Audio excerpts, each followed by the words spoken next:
I would like to welcome you to episode number 2 of As Far as You Know, a podcast started by me, Darah Bonham, and I am delighted to have as our guest today Lourdes Masson. Lourdes is in Texas as we speak. Lourdes, hello, good morning, or actually good afternoon. How are you today? Good and you. Good afternoon.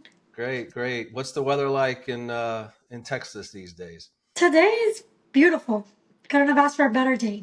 Good, good, good. Well, I know that you're heavy into a lot of things, including fitness. So my assumption is that you got to get up early to do your fitness when it starts getting hot in Texas, I imagine. Yes, yeah, 5 a.m.s because the humidity is a killer. All right, yeah, for sure. Well, we are super excited to have Lourdes with us. We got connected through social media, had a chance to learn more about your story, Lourdes, and I tell you, every time I dive into some of the conversations with people that come on here, it's amazing just of what people have been through, endured, and really prospered in spite of all of that, right? So I'm excited for you to get a chance to tell your story. You want to talk a little bit just about people may know about you now. Obviously where you live, what you do, your family, anything that you like to share. Sure. My name is Lourdes Masson. I am married. I have 4 kids. Currently live in Texas. I'm originally from New York, Miami, so I tend to move around. I'm a registered paralegal both in the state of Texas and the state of Florida. Um, Law has always been a passion of mine because of my past, like my past and my childhood growing up. So I'm very big into fitness and running. Going to be training for a full marathon in the Oh, next couple of months. Yeah. nice. Which So marathon will that be? the Chevron Houston in Okay. January next year. Yeah. Oh, great. I just ran the half Okay. this January. I'm going for the full next year. From someone who did a few Marine Corps way back in the day, if you can do a half, you can do a full. So you're good. I hope so. You'll be fine. I hope Well, so. Lourdes, I know people who know you know a lot about obviously you and your background, the work you're doing, the paralegal work, your family. I'm sure. The premise of the podcast is, as far as you know, paints that picture of a lot of people that we know, we see every day in the grocery store, at work, in schools, what have you. We feel like we have an idea who they are, and there's so many of us that have really endured a lot of things, right? A lot of adversity, a lot of obstacles and hurdles in our way, and maybe even some trauma that's maybe people don't know about. So the premise of the podcast is to get a chance to share. And I know from us talking and learn a little bit more about you, you grew up as a product of the foster care system, and that was a big, important part, certainly, of your life. Share a little bit of that with us and the viewers about just that, what it was like growing up in the foster care system. Okay, so yes, I am a product of the foster care system. Unfortunately, due to my parents immigrating here from Cuba and from Colombia, my parents in the 70s, 80s were heavy into drugs. So I became what's called a crack baby, when my mom was pregnant with me, which led into, the state taking me away. Um, Ironically, obviously throughout the years of moving between New York and Miami and different states, my mom kind of like hid me and my sisters. So I don't have too much memories until like I was about 4 or 5 years old, where my mom, unfortunately, due to her drug habits, kind of sold me for drugs. Mm. And it was actually her pimp who we were living with at the time. He was the one that found me and obviously scared, took me to the hospital. He realized something was severely wrong with me because I was very thin, very lethargic, and stuff like that. And through his help, I was able to get into the hospital system that found my leukemia. So that's where it started, a 2 year battle with my leukemia at 5 or 6 years old. So you're And five, just to clarify, you're 5 or 6 years old. You are with your biological mom, but also correct. with the pimp that's obviously with your mom, right? And we all know what that Correct. means. And the pimp discovers a health issue with you and takes you to the hospital. Yes. Wow. Mhm. Yeah. So my sisters were in a different place. I'm not sure where. They were all separated and scattered. So they were in foster care too. I later find out because I would spend 2 years by myself in the hospital. Mm. No family, no mom, no one knew me. I was literally Jane Doe. Wow. Um, couldn't speak. I couldn't. There's a lot of things that I couldn't do, but at the mercy of the hospital and their care. Hmm. So So that's yeah. you're at ages of what, like 6 to 8? You're literally not, Yes, which six. hospital were Yeah, you I in? was about. So I was about. No, I was a five to like I Okay. was almost eight. Okay. So 5 to 8, and then through tips, I later find out through tips of my mom's pimp. I guess he called into the foster care system in New York, which is called Little Flower, feeding them like where my sisters could possibly be. Hmm. So thankfully, we were able to be reunified, yeah, together. And they placed me in a foster home where later, New York had to alert my biological father in Florida. And another 2 years were pursued to fight between the state of New York and the state of Florida to get me and get my sisters, even though they weren't biologically his, but to get us back to Florida, with family. Sure. So those 2 years plus that you were in the hospital, obviously you're getting treated for leukemia. All Yes. that goes well. Do you have Mhm. any memories of that being so young? I do have, in talking with the nurses and talking with doctors and talking to other patients, especially the older patients, like the elderly, I would always go and sit in their rooms, just to hear stories, just to give me, uplift me. And I'll never forget, there was this Jamaican nurse that I love her to death. Cannot remember her name, but I always remembered that she told me, she's like, baby, you have to save yourself. No one's going to come save you. And I learned early on to listen to elders and listen to those stories and see what I can learn and what I can do, like to survive, not just the leukemia, but just Hmm. this world. Like felt I was abandoned, Yeah. but That's I was also amazing. loved. You make that comment that there's a social media trend that people go around and post that says no one's coming to save you, right? You got to save yourself, and you live that at such a young age.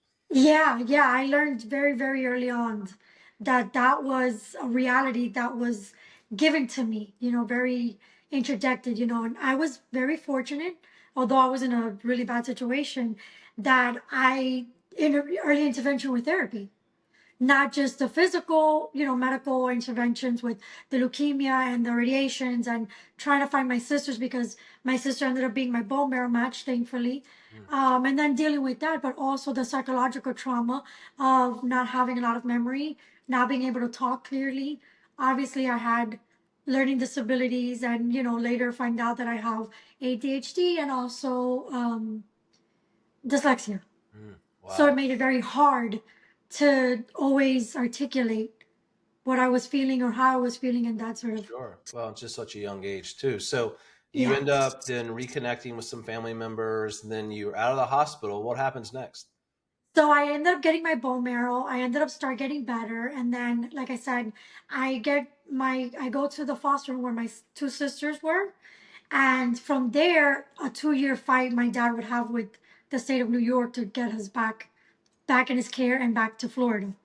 Hmm. So once that happens, I don't even last, I think, not even 3 months before I end up back in the foster care system in Florida.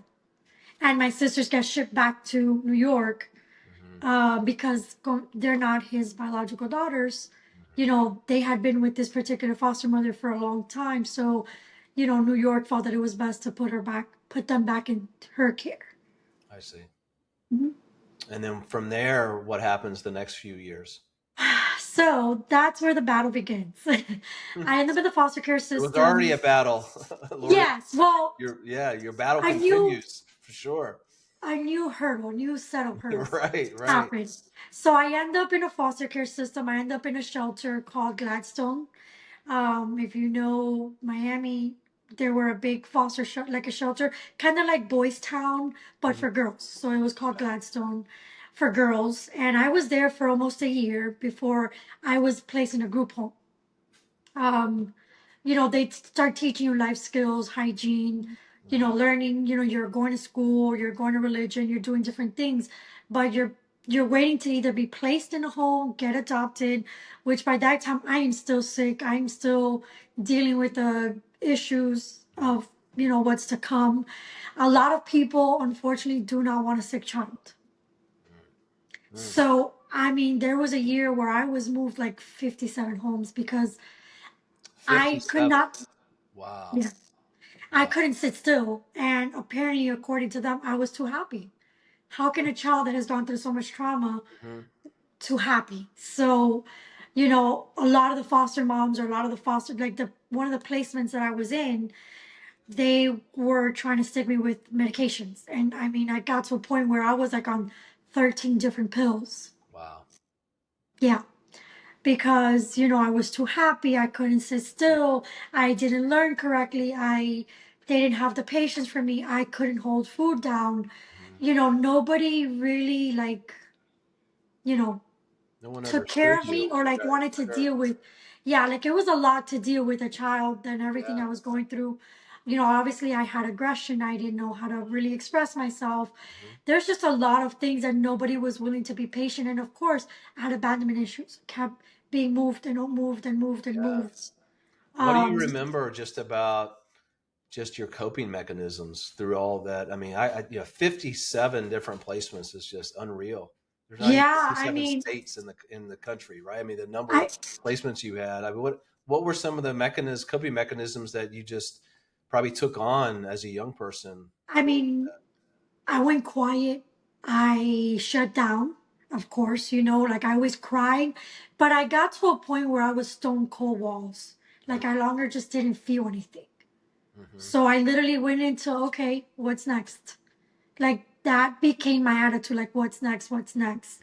Hmm. I You feel like finally, that was like an outer shell you created a little bit just to protect yourself? yeah, I didn't let anybody close to me. I didn't trust anybody.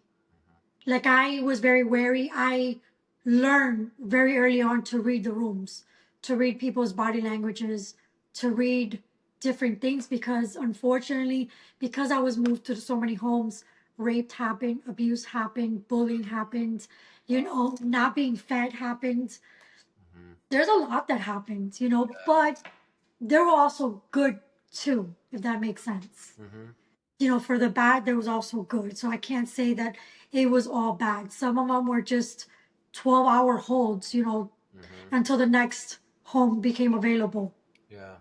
Did you feel So, like that you still, was there a point where you remember age wise or an experience you had where you felt like you kind of gave up hope of having, that family with the mom and the dad and traditional siblings yep. or I was 10 years old and I bitched and screamed and hollered. And I was like, I'm going to my court hearing. And I made my social worker take me to the court hearing. And I was one of the first children to pioneer speaking in front of children. I mean, I'm sorry, speaking in front of the courts hmm. in my own case, which I'm actually still friends with that judge. Okay. Um, yeah, I got tired. Hmm. I got tired and I said, absolutely not. Like, I need to be able to know what's going on in my case, what's Hmm. happening, um, have a say. I'm a human. I'm not just a paper or a person just being pushed around, a number, if that Yeah. makes sense. So yeah, I learned to be very vocal. Hmm. I learned that I don't care if I had to scream, holler. Hmm. I needed to make something happen. I needed someone to hear me, and I had a judge and I had an attorney that she became or tried to become a guardian. Unfortunately, because of her personal life, that wasn't allowed in the state of Florida. Hmm. But I started learning more the legal system.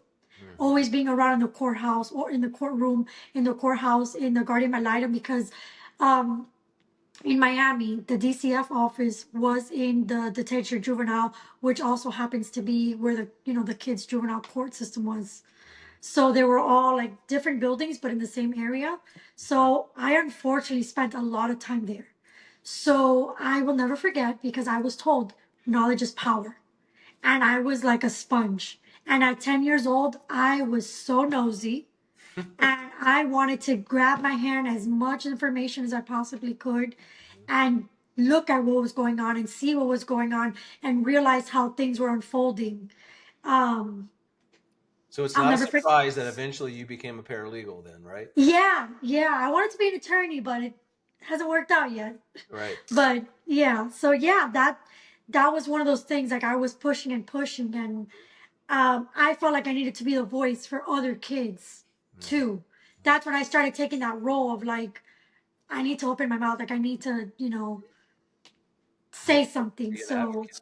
Well, mhm. if those of you who don't know you, and I'll share your social media handles, your handle, at least on TikTok, is tenacious, right? So I think Yes, that fits pretty well. And you had that skill as a very young child.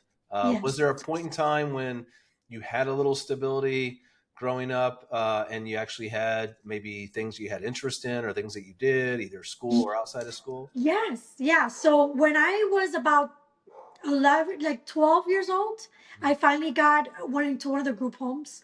One of the other, the first mom that was there. So these group homes were owned by a division, right?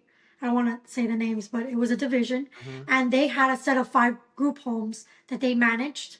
Okay. So the homes belonged to them, but the foster parents, right? They lived on the premises with their children Mm-hmm. to raise a certain amount of kids. So sometimes it would be 4, and sometimes it would be 6, depending if they were bringing in their own kids I see. with them, because you can only have a certain amount. Regulations, allow there only a certain amount of kids per home per parents. Mm-hmm. I want to say from 12 to like 16, I had 2 really good foster mothers or parents. One of them didn't last too long because of personal issues. They had to leave with their kids and stuff. But the second one, I was very hopeful because we had started the adoption papers, which is usually very rare, Mm-hmm. especially being 13, Sure. 12, 13. Mm-hmm. Like 35%, I believe it's the statistics of getting adopted. Mm-hmm. So they started, finding my birth mother to try to terminate her parental rights. My dad had already his rights, terminated. So we were trying to do that. Mm-hmm. But it was the first time in my life where I was in dance, I was in cheerleading, I did ballet. They own a traveling company. We traveled all over the world. Oh wow. Things that I had never could have imagined Mm-hmm. on an even broader spectrum that they did for us. Is this your high school years, basically? It was I want to say it was like 5th grade. And then I skipped 6th grade because I went from never being able to talk to advancing educational wise and reading and stuff like that. Mm. So I skipped 6th grade and I went straight to 7th, Okay. 8th, and then ninth grade. Mm-hmm. Yeah, Got because I was 16. So ninth grade, almost 10th grade. it. Okay. Okay. So when that happened, then unfortunately, my adopted, or was supposed to be my adopted dad, he ended up having a heart attack that had like a triple bypass that Wow. unfortunately, due to medical malpractice, he passed away. Oh gosh. So imagine at 42 years old, which I'm about to be 42. Mm-hmm. Um, my foster mother, she obviously had already her 3 kids, and circumstances of life, a lot of things happened. Mm-hmm. Um, So how that did your last few years before you, because obviously you're going to age out sooner than later, right? How'd your last few years in the foster care system turn out? so they weren't great. She ended up having to take Bakerectomy because instead of sitting down and telling me, "Hey, I can't take you," or "I cannot," she tried after she left the group home outside to still try, but I guess she was dealing with her own stuff, Mm-hmm. rightfully so, right? She's had kids and she has to live with a partner that she's been with for 25 years who just passed away, and I understand it a lot more so now, and I believe it or not, I understood it then too, but it didn't make it easier for me because she Baker acted me, and then they put me back into the foster care system. And then that's where the bouncing started happening again. Moving to different group homes again, moving to different places. I had got really angry. I was very depressed. I didn't talk for 6 months. My whole world was shattered. Like Mm-hmm. I was angry. I was very angry, rightfully so. Like abandoned. Um, Even though I was working, I ended up having eating disorder because I felt like everything was out of control.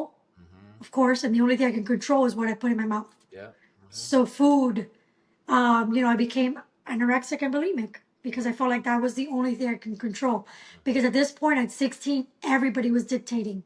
Hmm. I was getting about to get kicked out of foster care system too. So one of my attorneys that I knew at the courthouse, she started her along with a few other attorneys and some representatives of the state and representatives. They started doing the movement of getting um, aftercare for foster kids so they don't become homeless. Mm. So like I want to say 1999, 2000 is when we really started going to Tallahassee, going to DC, like doing speaking engagements, like really telling our stories Hmm. as to why we needed this care and why it was so imperative that kids like me that were good students that were not problems of the system because that's the other thing is the stigma. Hmm. You tell anybody you're a foster kid, you're the problem. Yeah. How am I the problem when I was a victim of not only the system, but of being born to circumstances that I had no control of? Right.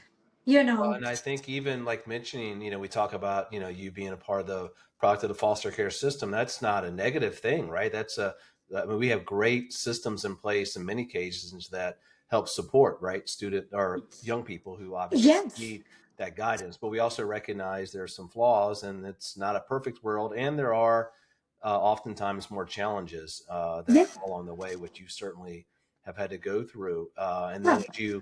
as we all know, statistics as you get older and start, it's harder in terms of finding that probably permanent home a little bit more, Mhm. which you start to experience. It just marvels at your, natural ability to be an advocate. You're almost like a politician, right, as a young age, Yes. and really Yes. trying to not just support yourself, but to support other people having similar experiences as you. Yeah, because I felt like the injustice. Because I faced so much backlash, so much ridicule, so much like, oh, she's a foster kid. Oh, she's this. Hmm. Oh, she's that. Like, even though no one knew me, their face value of me because I was a foster kid automatically became, oh, she's the problem, or she's never going to amount to anything. I was literally told that. I was never going to amount to anything. Mm. But like I said, because yes, the system was broken and I was advocating for those broken pieces, Hmm. early intervention with foster care, early intervention with financial literacy, which we 16 to 18 there was a pioneer program started, right? Maybe not perfect, but it started to have these kids start living in an apartment shared with a roommate, which taught us how to buy groceries, how to budget, how to get on a train system, how to apply for work. This is already 16 to 18, already starting to prepare you, kind of like a mom your parents should. Hmm. This was the system they had started creating this, and we were advocating to have more funding, Hmm. more of this opportunity, more of this system so that Right. kids 17, 18 years old are not homeless. Yeah. Also getting the school funding. So I know that Florida International University was one of the biggest supporters of this, Hmm. um, because we were able to pass one of the laws was the after school care or the after act, once they graduated high school to be able to afford to go to university or to go to community college.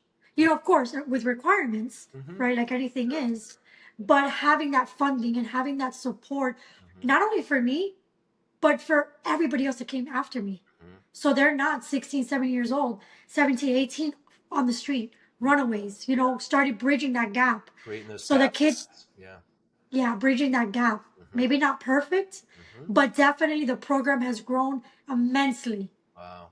Hmm. So before we kind of move on to your adulthood, right? I mean, this is quite the story already in terms of just what you endured. I mean, you had some great experiences, as we all know, through the foster care system that we can have, but you also had some challenges, and certainly, bouncing around to different places as a young person can be taxing, and all that you had to deal with.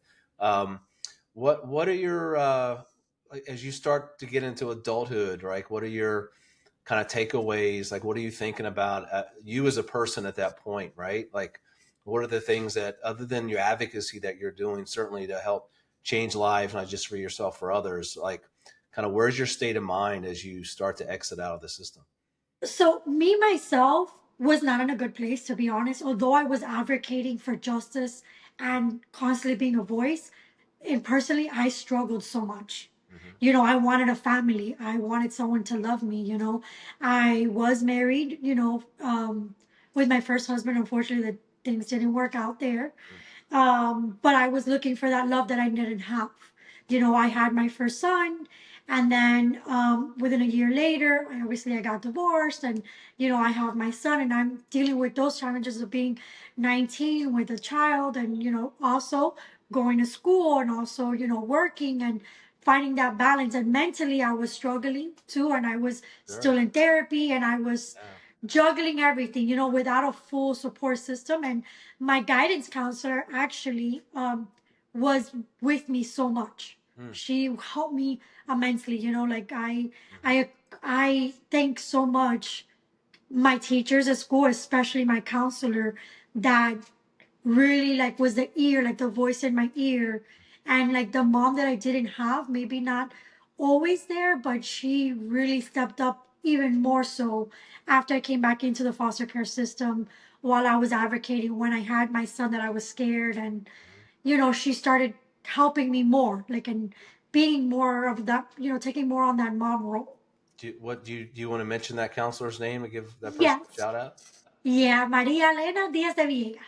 She was from Miami High School in Miami. Well, hopefully she'll get a chance to listen to this and know the impact that she certainly had on you. She So, is. so She is. now you've got you had up your first marriage, you had a child. Now you're a single mom, still Correct. trying to balance everything. And then you think you're already right, trying to figure things out in your life, and a lot just to manage, right, just day Yeah. to day.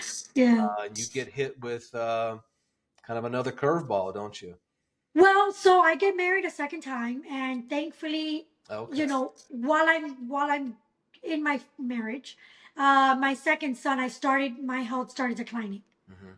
So the rheumatoid arthritis started coming back, ulcers started coming back, like certain, my anemia was to the floor.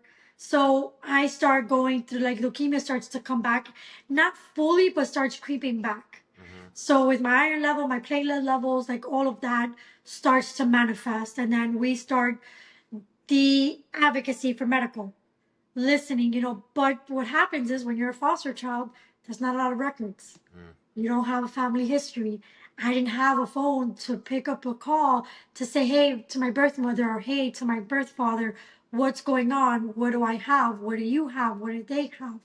There's a lot that's so unknown, but the battle starts medically to develop. So um, I start to get better when I have my third child, which is my daughter.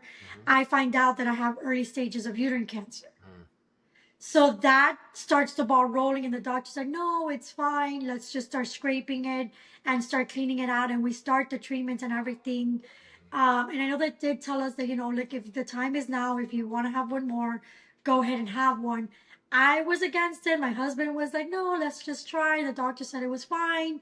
Well, I get into my fourth pregnancy when I start having tumors with my pregnancy. Mm. Wow. So unfortunately, my fourth son, although he was born preemie, thankfully he was born very healthy, but he did have hemangiomas on his liver, which was thankfully benign. Mm. But that mom guilt and the horror that I felt inside, I was guilty, like I was Sure. so guilty because I was like, I felt selfish that I brought him into the world. And Mm. thankfully he doesn't have cancer, but I did.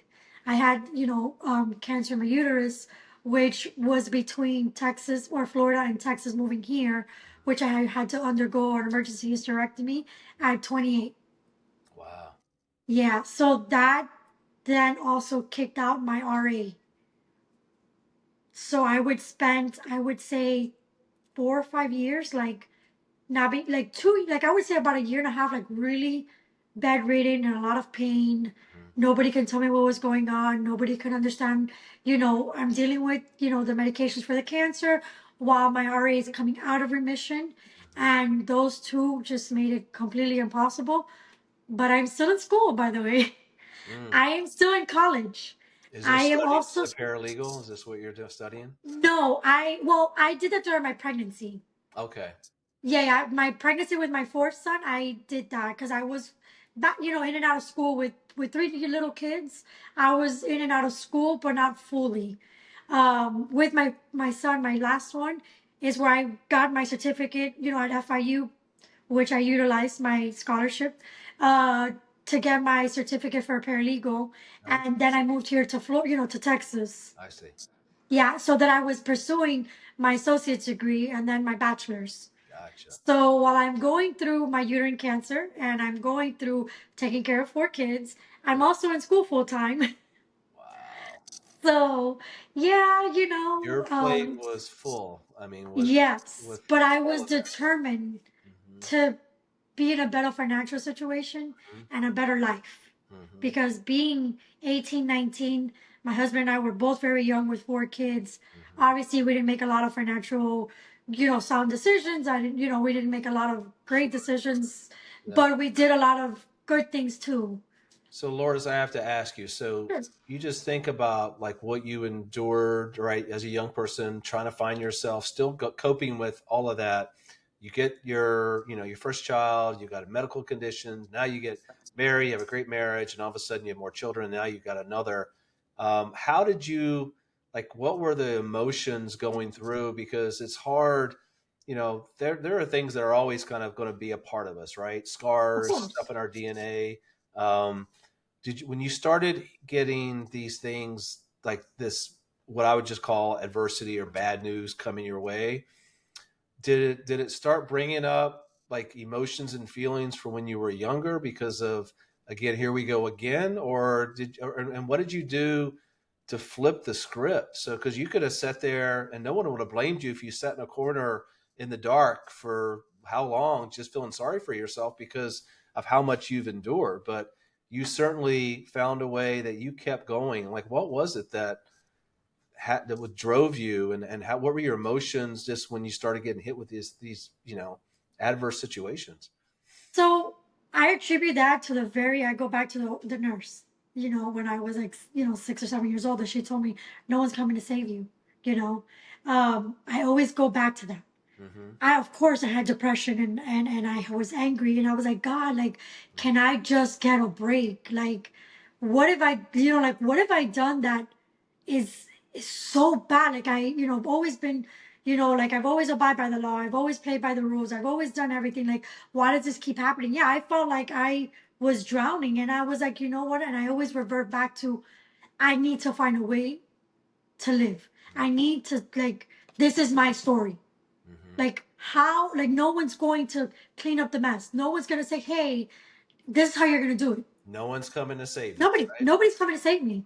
Mm-hmm. And taking responsibility for actions that I've taken, like decisions that I've made too. That was also looking at myself and say, "Okay, Lourdes, what did you do? How do we get this done? How do we move forward?" Like I didn't feel sorry for myself. Mm-hmm. I was never a victim. Whether I had unfortunate things happen to me, Mm-hmm. I was not. I can't say, "Oh, I'm a victim of the system." I'm not. I'm nobody's victim. Mm-hmm. I made choices, whether good or bad, to find a way to be better. And it was always in how I'm going to be better. Did I make mistakes? Yes. Mm-hmm. What did I learn from the We all do, mistakes? right? Yeah. But I guess, like I told you, the intervention early on in therapy helped me find those um, mirror reflections. I think that's how you would say it. Mm-hmm. Like be able to look in the mirror and say, "Okay, Lourdes, Mm-hmm. what did you do? Mm-hmm. How do you take accountability? What could I have done better?" Not that that takes away any responsibility for anybody else what they have done to me, Mm-hmm. but I could not continue to harp on, "Oh my God, this happened to me. Oh my God, this to me. Oh my God," like no. Right. Very seldom do you hear me say, "Oh, because of this is why I am." Mm-hmm. No, no. I always say, because of this is why I'm better. Mm-hmm.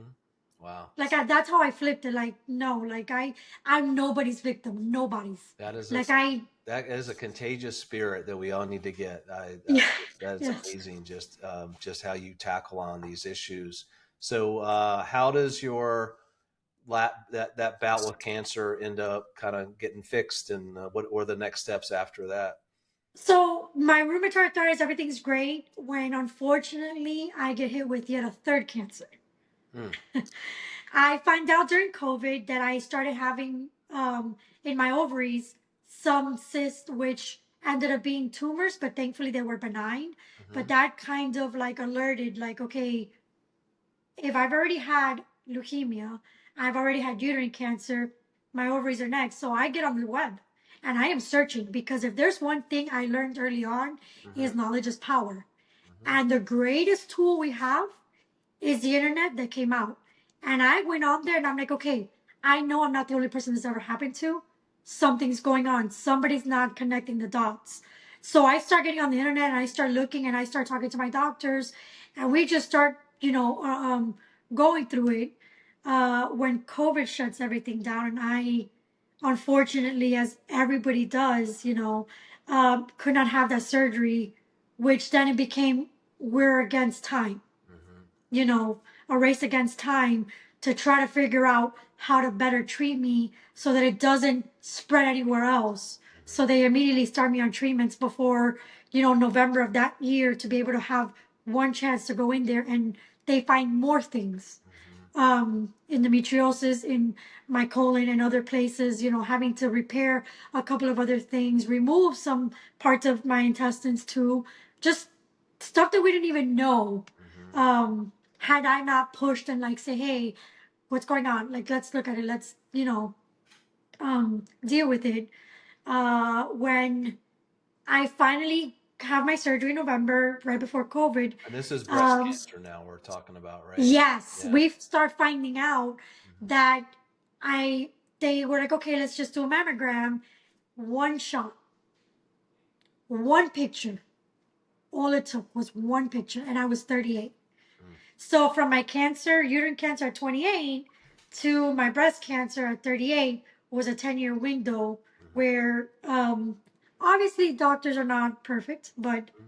obviously not, I didn't know either because who knows. Right. A simple test, we find out that I had NF1, which is a genetic mutation that all goes back to the learning disability, the dyslexia, the ADHD, the leukemia, the uterine cancer, the breast cancer, other cancers that will unfortunately come out of this disease or this, yeah. Mm-hmm. Yeah. So, but right now, yeah. So So where's your health situation stand now? good. So right now I'm cancer free for my breast, Great. thankfully. 5 surgeries later, Mm-hmm. and I'm a year and a half out of remission, which is great. November will be 2 years. Oh, great. Congratulations. Yeah, so I started running. Mm-hmm. I told myself my gift and my reward to myself was my half marathon. Mm-hmm. So last year, when I finally got full mobility of my body and my arms, especially because everything, I had a double mastectomy, I had 4 other surgeries, everything was, trying to recuperate from that and the medications and the infusions. And, thankfully, everything came out good. Mm-hmm. I was determined. I was like, you know what, as a reward to myself for everything I had endured, because by the way, because I was a crack baby, I could not take, um, like the oh my god, the sedative medications, I see. opioids, none of those. Mm-hmm. I cannot take any of those. I I got have really bad reactions. you. Mm-hmm. So when I tell you that I did this cold turkey, Mm-hmm. I literally had not one single Wow. medication in my system other than No the support. medications that I needed. I Mm-hmm. had nothing for pain. No pain medication. Yeah. None. This was sure on my husband, my counselor that was with me throughout the whole year and a half of surgeries. Literally them helping me meditate, helping me let my grief, letting like really breathing through a lot of the pain because it was not easy. But I did it. Like Mm-hmm. I think that all unfortunately the pains that I had been through in the past Mm-hmm. mentally prepared me Mm-hmm. to deal with the not being able to have not a single medication. Yeah, for sure. I mean, Yeah. there's a toughness that's just innate in your own DNA that I don't know what could come your way, Lourdes, that you wouldn't be able just to tackle because it is. remarkable. The tenacity is the word you use, right? Tenacious. Yeah. You've been able to just continue to fight and have that spirit go on. What are Yes. your just to kind of segue into kind of hopes and dreams and things you're involved in now? Kind of what's next for you as you've turned the corner now and continue to fight for others and share your story. Yeah. So my hope was, this is my very first time ever telling my story to such a broader, platform. Hmm. So I want to be more comfortable in telling my story Hmm. and showing my who I really am. Not just people that know me very close know the story Hmm. because I'm always everybody's cheerleader. And I feel like I finally come to grips with my true story and with who I truly am and not shying away with, although those bad things that happened to me and they really don't, affect me as much. Like I've helped being a better mom and being a wife and, being, not perfect. I said better, Hmm. you know, um, still growing and still learning. Hmm. I feel like now is the time to get out there on a bigger platform to tell my story, to Yeah. give people the strategies that, number one, you can advocate for others while you yourself are going through something. Hmm. Number two, it's within you already. The fight, the strength, the support, Hmm. it's within you. I know you're going to feel lonely, but it's there. Yeah. you know. So to me, I'm a paralegal still, so I do real estate and I do estate plannings and I still do some other stuff. Getting more open on social media, getting more out there, and creating my own business towards there. Have not There's plans in the works, but I'm not fully there yet. Hmm. Um, Well, I I'm don't think coming in. anybody who's listened to this podcast would ever doubt your ability to tackle Oh, whatever you wanted to do, even if that thank you. included you eventually becoming an attorney or a lawyer. I see Yeah. everybody would realize that nobody would second guess your tenacity to make that happen. Thank you, thank you. But yeah, so I'm almost done getting my real estate license, which um, I want to help. Hmm. I want to help my community, give back to the community too. You know, I want to get back into the foster care system here in the state of Texas, which unfortunately I know like two social workers and I've kids like my own friend, like my kids' friends, helping my community on a quiet base because I tend to do things behind the scene. Hmm. I'm not always out there, but I think sharing my story now, Hmm. even though it happened many years ago, getting it out there now for kids that are in the foster system now, how they can advocate for themselves. They're not being told what their options are. Pushing it out there is going to be so beneficial because they can also give back not only to the community, to themselves, get out of that situation, find better ways, but also help bridge the gap and bringing lawmakers back in and say, hey, whether it's at a state level, which eventually will become a federal level, that's what the hope is to bridge these gaps of getting these kids that, yes, some may have behavioral issues. I mean, you would be too if you were dealt one blow after another. Yeah. What sane person as an adult can deal with that? Imagine a child who has no knowledge of how to control behavior, emotions, has no idea how to even articulate Right. those feelings. And is it right? Is it wrong? Is it this? Is it that? Hmm. Everybody's always wants to give their opinion, but nobody wants to help. Right. If there's one thing, if you were in front of Congress or whomever governing bodies to make change in the foster care system still, what's the one big thing that you would advocate for? Early intervention, therapy, physical therapy, emotional therapy, also giving these kids sports, Hmm. school. Those four things I attribute to me was and also I also interned back. I also interned. Hmm. So giving back was not also like okay, internships also help but at an early age. So I feel like those four things made me who I am today Hmm. because those opportunities. Being surrounded by attorneys, doctors, all of those skills, the therapists, gave me, a voice and gave me the tools to become the adult I am today. Mm-hmm. Whether, I mean, yeah, I went through some bad stuff, but I also went through some amazing things too. And Mm-hmm. very fortunate that I know a lot of foster kids don't, Mm-hmm. you know, go through.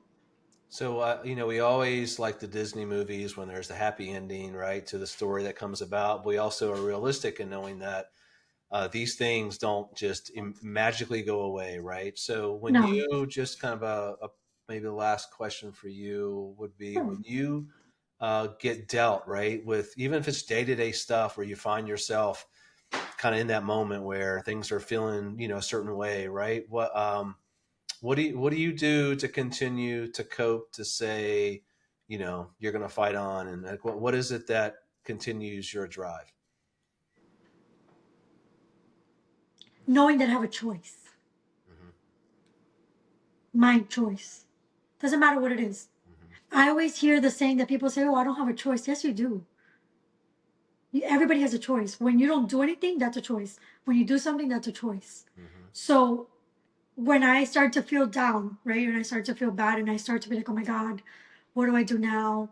I sit with myself and I try to say, okay, what is it that I need? Hmm. And I know that I need, right? Like my goals are, or my who I am. Like I am a mom, Hmm. and my kids are my world. And I need to be somebody that they can look up to, but not always necessarily look up to, but know that look what everything that my mom went through and Hmm. she made it through because she sits with herself and she takes accountability. And I think logic before I think with emotions Hmm. because I take away the emotions that will cloud me because you have a lot of emotions. Sure. So I choose to control what emotions are going to come in. Hmm. So unfortunately, what works for me is that I think more analytically and I'm like, okay, this is a problem. This is a problem. This is a problem. How I'm going to deal with it. Hmm. And then eventually, like I get to the emotional part of, okay, because this is a problem, this is how I feel. Hmm. So that's, and I attribute that to early on learning how to, check myself, if that makes sense. Well, undoubtedly, your kids see that in you and have that Yes. a part of themselves. If it hasn't shown itself already, I'm sure it will. The last thing I was just curious is um, young people, especially, or even anybody, right? Really, that's going through. I mean, even going through some trials and tribulations that are similar to yours, through maybe struggles in the foster care system, or going through those medical battles. What's your word of advice to them? Advocate. Use your voice. Hmm. You are your voice. You are a walking billboard. You are a business card. You are everything. Without you, nothing could happen, like without your say. So I always say advocate, talk, bring it up. Just because you're 15, 12, 10, 30, 28, whatever age, young or old, talk, speak, bring alert, bring awareness. Hmm. Be like Horn hears a who, when you're talking to a speck, Hmm. like that. Hmm. Speak. Hmm. We are here. Like you are here. Like alert it, say it, scream it, by any means necessary. Go out there and use the man-made tools, the internet, talking and always connecting, networking. You never know who you talk to and who they know Hmm. and how to better move yourself along. Hmm. Well, I can say that anybody who hears our conversation today realizes who you are, and not just in what you've overcome, but just the drive that you have to continue to be better. Lourdes, it's been a pleasure just to get a chance to learn more from you. I'm super excited because I just got a chance to meet you myself, and I'm inspired by your story even more. I hear about it, and I know others will be as well. And there will be more people that will hear this and probably want to reach out to you or just understand a little bit better about choices they have to move forward. You're super inspirational. Your drive, your tenacity, as we talked about, is it is contagious, and I know that whatever you want to tackle moving forward, I would put my money on you because Thank you. you've proven already that the barriers just don't matter. You're going to fight way to get through it. So, Yeah, you're limitless. yeah, I want to thank you for coming on today and sharing this. And what I'll do is we'll put Lourdes's information, her social media contacts, and other things in the bio, so you guys get a chance to see that. And I'm hoping that you'll get a chance to follow Lourdes and see more of her pathway and her adventures coming forward. And I think we're all going to be excited about even better things and great things that she'll continue to accomplish. So that wraps up for our episode number 2. Lourdes, thank you so much for being our guest. And Thank you for having me. hopefully you'll tune in next week for our next guest. And we will put this on our channels and promote it out for all folks to see. So thank you for joining. Thank you.